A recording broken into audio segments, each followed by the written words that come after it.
Hello, hello, hello, my friends. How are you?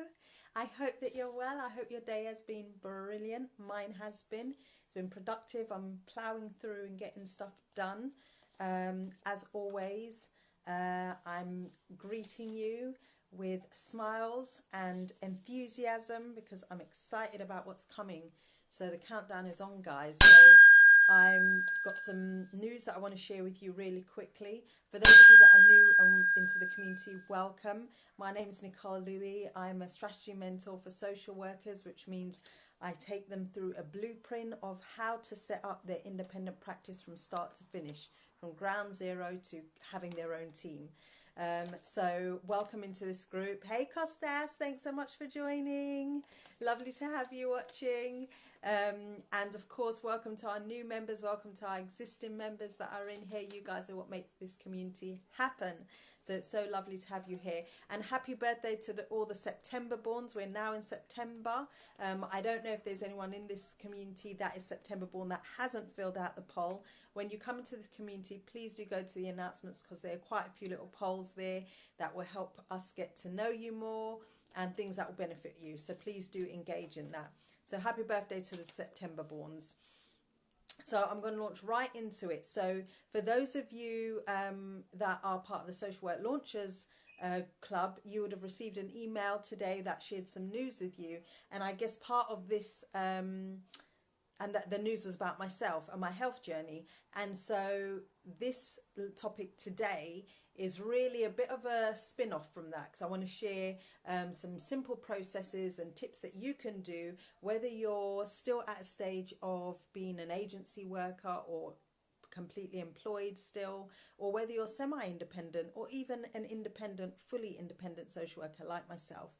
These are some processes that you want to think about implementing, being really intentional with it. So I want to share that with you, and I would love to know what processes you're already using. You can drop them in the comments. So I'm going to kick off straight away. Okay, so when we talk about processes, usually we think a bit like what I was talking about yesterday, is processes that involve strategy, it involves paperwork, it involves policy and procedure. Well, actually, that's great when you're doing business and work, but when we're talking about health, the processes need to be kind of different. And I guess oftentimes we are already engaged in processes, but we don't see them as processes, right?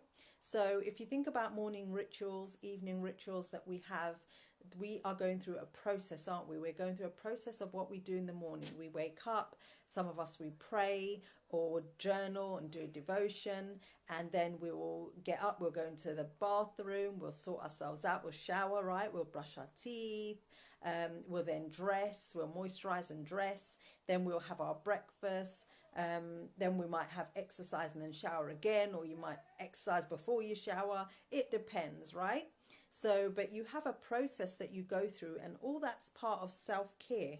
Well, I guess when we're talking about health and we're talking about creating simple processes that will benefit our health, it's the same thing. We need to extend that a bit further. So some of us don't do exercise in the morning, but we might do exercise at different times of the day, or have activity in different ways in the week that allow us to get the exercise. Yeah.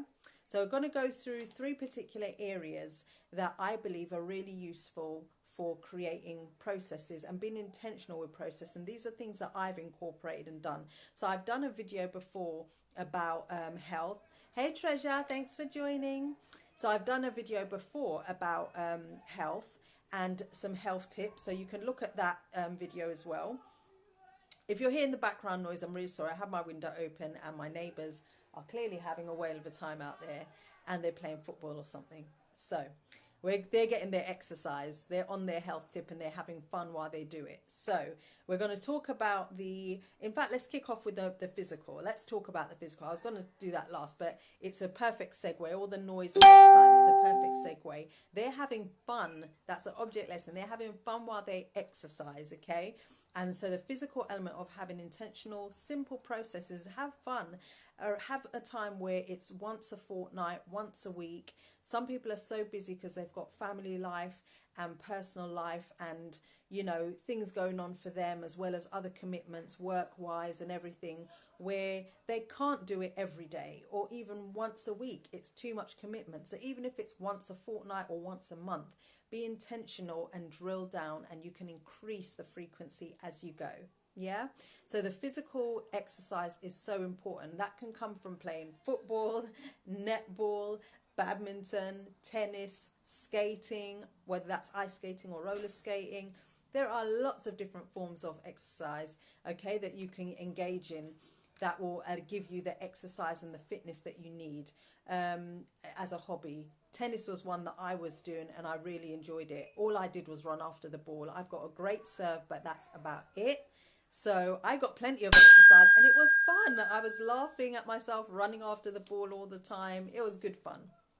Okay, so exercise is definitely something that you want to be doing all the time and ensuring that you're consistent. Again, even if it's that once a month, once a fortnight, once a week, once a day. Some people exercise twice a day. Whatever it is, you want to keep it consistent and be intentional and create it as a process. Hey Sophie, thanks so much for joining. Yeah, so exercise is some as part of your process. Eating healthily is so important, and by that I mean that there are things that you need to cut out, but there are also things that you need to incorporate. So oftentimes when we're talking about healthy eating, we talk a lot, I guess, about what we incorporate, eating fresh fruit and veg, those kind of things. But I want to encourage you, especially as social workers, as far as possible, to cut out processed stuff, even when it's vegan friendly. So that was me. I was quite an unhealthy vegan when I first started, okay, because I didn't understand how to make things for myself and stuff, and I've learned a lot now. But when I first started, processed and being busy, even as an independent social worker, was an easy and quick solution, but it's really bad for you. So cut it out, okay? As far as possible, cut it out. Make fresh things and have those instead of be prepared and planned. Again, intentional. Have a process where you prep things the night before or very early in the morning so you could take it with you. That's something that I'm going to have to do today because I'm going to see a client tomorrow that's in Leicester, and I'm going to be having my lunch up there. So I'm going to bring that with me so I don't buy food. And so I'm saving, but I'm also eating something that I know is helpful for me. Okay. I've spoken about as part of physical having a hobby. Now that might be a physical hobby as well, where you're getting the exercise. But you, for those of you that have been in the community long enough, you'll know that one of my hobbies is sewing. Yes, I love sewing, and so that's one of my hobbies that I'm doing. And I've carved out a day where I commit. It kind of went by the wayside a little bit, but I've picked it back up again, and that's because I'm kind of full on with my launch focus. So I'm going to share with you about the course that's coming up, because I have a launch date that I want to share with you. So basically, it's so important that you have like a hobby and something that distracts you, again, as a process. So I've carved it out, and Sunday is my day. And apparently there's something called the Sewing Bee Show. Somebody told me about it, and it's like a show where all they do is sew, and it's competition and people are making things. It sounds right up my street. So I'm going to be looking for that on BBC iPlayer and kind of binge watching that as well. Something that is downtime and takes your mind off it, but something that's maybe productive as well. So you don't want to shut down the frontal lobe completely and watch trash TV completely, but you want to have something that kind of distracts you and takes you away, yeah?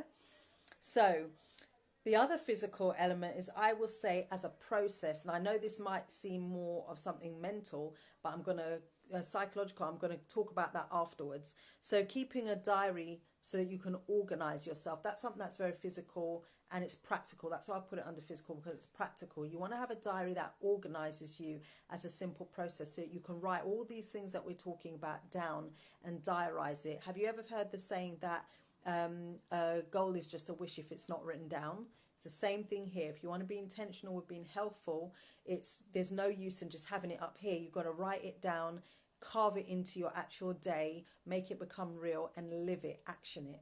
Yeah. So that's the physical. We're going to talk now about the mental. We're going to leave the emotional until after. So the mental, I've put down, you want to be journaling as much as possible. I never used to journal. I never used to think that there was any benefits in it. But as I've become independent and quite early on my journey, I started journaling, and that was really helpful for different things. And so journaling is really helpful because it's kind of like a brain dump, and you can just get everything out that you want to say, everything that you feel, and that can be really helpful. So mentally also, some people do prayer or meditation. Have some kind of process that allows you and gives you the opportunity as an outlet when you need it, at the times of the day when you might just be having a really bad day or you feel a bit overwhelmed, because we all get that. Even as an independent social worker, sometimes I've thought, gosh, I've got so much I'm working on, so much I'm doing, it's overwhelming, people are relying on me, it can be a bit much. So it's great to have processes that we can use to help us in daily life. Okay, talking with friends is another one. Again, I've done a whole live on this about having a network, a support network that really helps us. So that's important. And reading. I put reading down as something to help us mentally because of the fact it just, again, it takes your mind off something. Going into books takes you into another dimension, another world. I love reading personal and business development books. I absolutely love that. And my friend recommended I use audio books, and I've started using that, and I love it. So I listen to it when I'm driving, and it's inspiring and it's motivating, and I absolutely love it. It's brilliant. My concentration span can wane sometimes, so sitting down with a book, as much as I love it, can be difficult. Audiobook is much easier because I can sit and take notes while I'm listening, and I'm getting inspiration, and it's just flowing.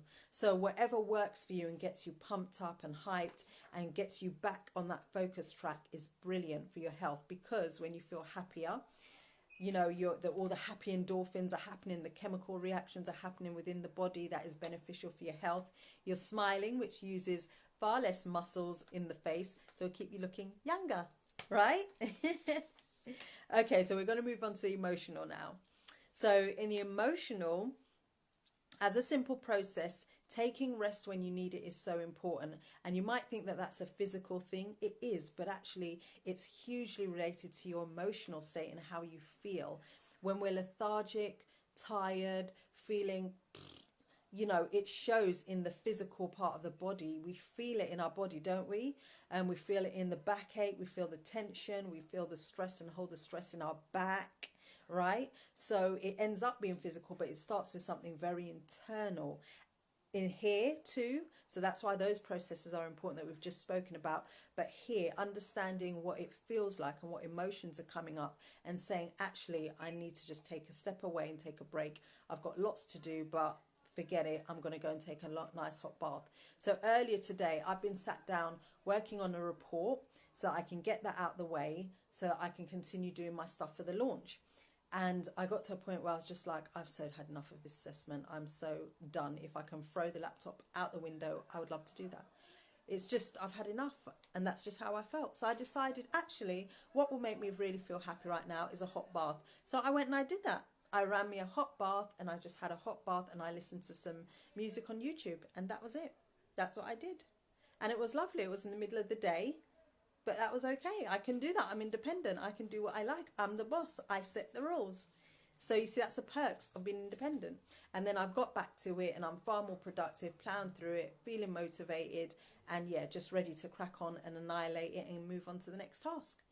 So it's important that we're listening to our body as well. So listening to our body, being really attuned. We talk about attunement, don't we, in our work as social workers, and we're great at being attuned with the families and individuals we work with, but we need to be attuned to ourselves also, and we need to be able to listen to get to know our body. And that might sound weird or cliche, but how many of us really know when we're feeling a certain way?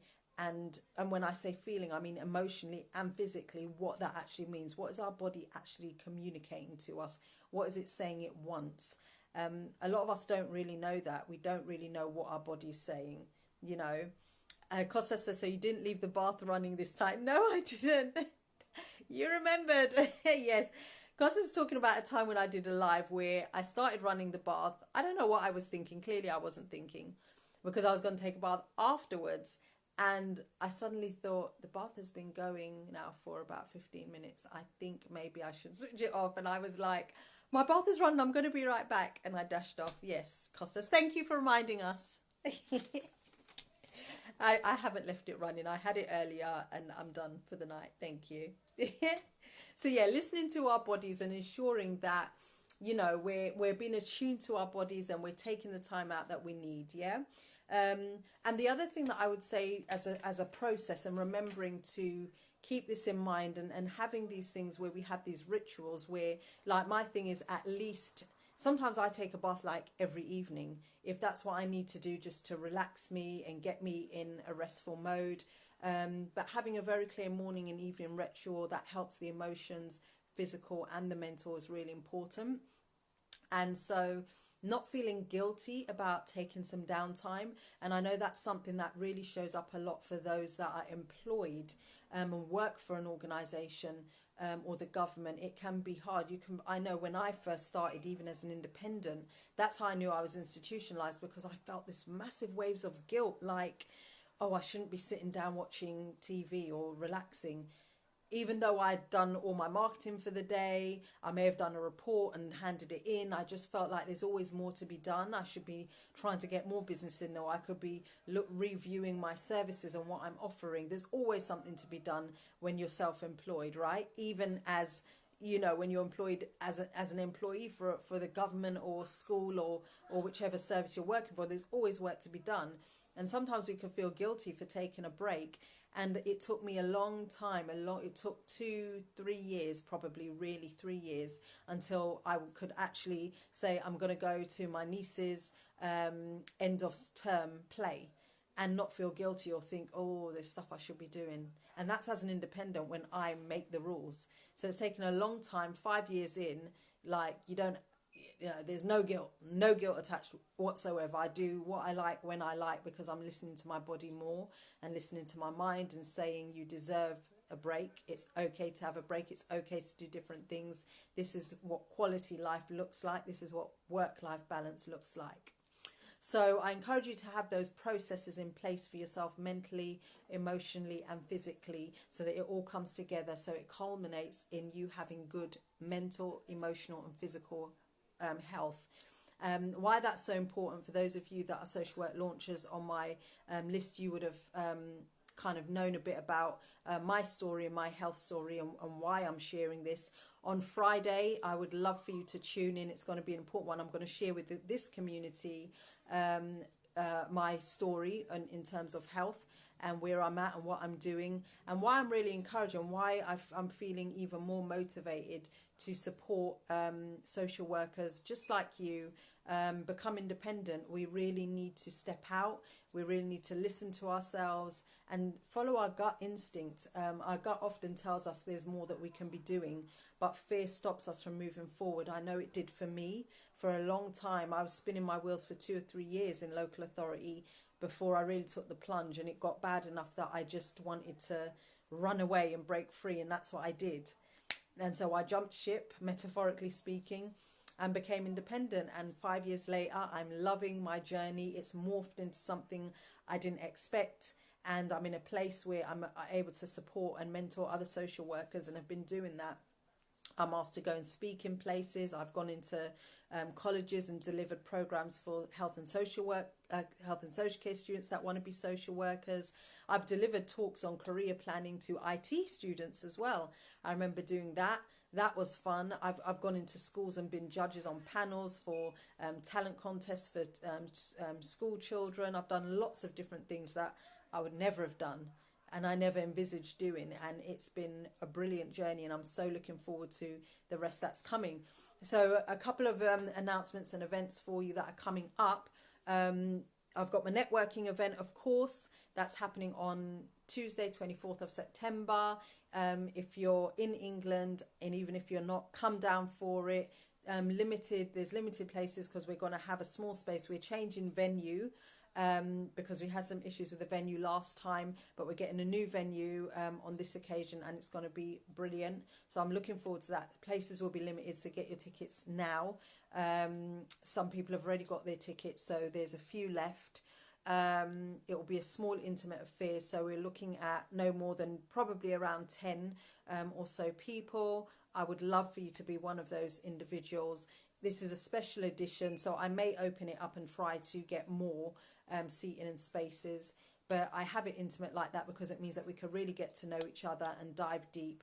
This is a special edition where I'm going to be answering your specific questions on you becoming independent. So you absolutely need to be there. Usually I would do this via consultation where you'd have to pay per hour for this.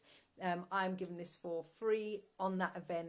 So I'm super excited about that and would love to hear your questions about what you're trying to achieve, what you're trying to do in any direction that you'd like. I'm going to be excited about sharing that with you and supporting you on that day. So it's going to be fun and frolics, games, music, discussion. I'm looking forward to it and I'm hoping that you'll be there. There's also going to be in May 2020, I'm going to be doing a talk at a conference. So the information is in the events section, I believe. And if it's not, it's on my website, www.iswlaunchpad.com. You can go there and the information will be there also. So I'm looking forward to that and we'll hope to see you there. So as I said, we have obviously, I've been talking about this course that's coming. We have a date locked in for that to be taking place. I'm super excited to be sharing that with you. The information will be coming. I'm going to share it on Friday as to the actual date when I do my live on Friday. So stay tuned for that. I'm going to give you the date that the actual course launches. But I do want you to know and put in your diary that I'll be having a launch event, which is free for you to attend online, where I'm going to be teaching some parts of the course at no cost to you. So I would love for you to be there, and that is going to be taking place towards the end of this month. So the date that I have for that is, I've been looking at the dates and I've finally locked in the date, and it is September 23rd, which is the day before the social worker event starts. Okay. So I'm super excited about this because I finally locked in a date and the launch date is also confirmed. So I'm going to be sharing the launch date on Friday. I'm super excited and I can't wait. I've been working really hard on this, really hard. And so please share. I'd love for this community to continue growing. For those of you that are social workers and you know, you've got colleagues that you think will benefit or be interested in this topic and would like to know more, please invite them into this community.